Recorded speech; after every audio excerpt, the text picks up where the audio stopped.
Magandang umaga mga ka-big time.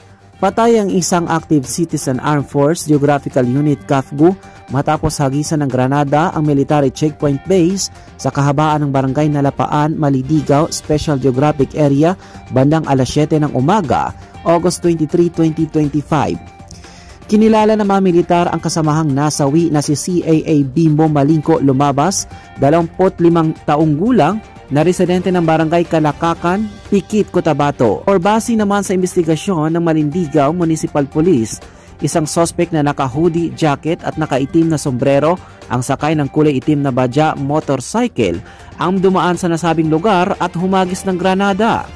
Nagtamo ng malubhang pagkasugat ang nasabing biktima matapos tamaan ito ng shrapnels na agad namang dinala sa pagamutan ngunit idineklarang dead on arrival.